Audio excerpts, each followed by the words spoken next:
Mis on Eesti? Kuidas on Eesti inimesed? Kinnised või pigem avatud? Kas nad üldse eristuvad teiste riikide kodanikest? Mis teeb Eesti eriliseks?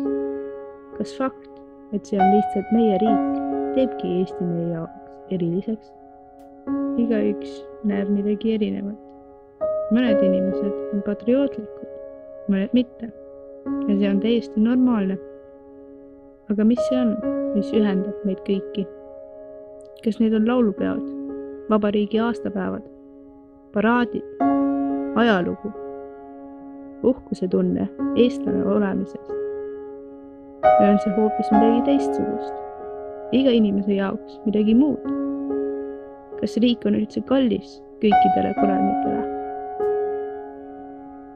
Nüüd on see aeg tulnud, et saab sellest rääkida, mida on selle 100 aasta jooksul saavutatud. Saavutati ühtsustunne, saavutati, et inimesed on uhked oma riigi üle, saavutati, et inimesed on õnnelikud selle üle, et nad just siia riiki sattusid. Mina ju ei saa sellele vastata. Igaüks peab ise selle peale mõtlema, mis Eesti tema jaoks on. Millised tema jaoks Eesti inimesed on. Minu puhul olid Eesti inimesed alati sõbralikud ja abivalmid. Ka, kui ma tulin ilma eesti keele oskuseta. Kinniste Eesti inimestega olen ilmselgelt kokku puutunud, aga palju rohkem ka avatutega. Iga inimene erineb teistest inimestest ning on oluline öelda, inimesed, kes elavad ühes riigis, on väga erinevad. Inimesed ei pruugi end väga eestlasena tunda, ka kui nad paberil seda on. Samas võivad end inimesed eestlasena tunda, omades hoopis teise riigi kodakondsust.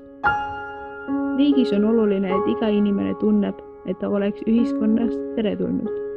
Nii kaua, kui seda saab öelda, püsib Eesti riik ka veel aastasadu vastu.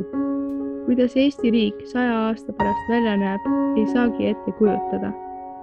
Juba 1918. aastal arvati, et aastal 2018 saavad autod lennata, keegi ei sure enam ja äkki saab juba marsile minna.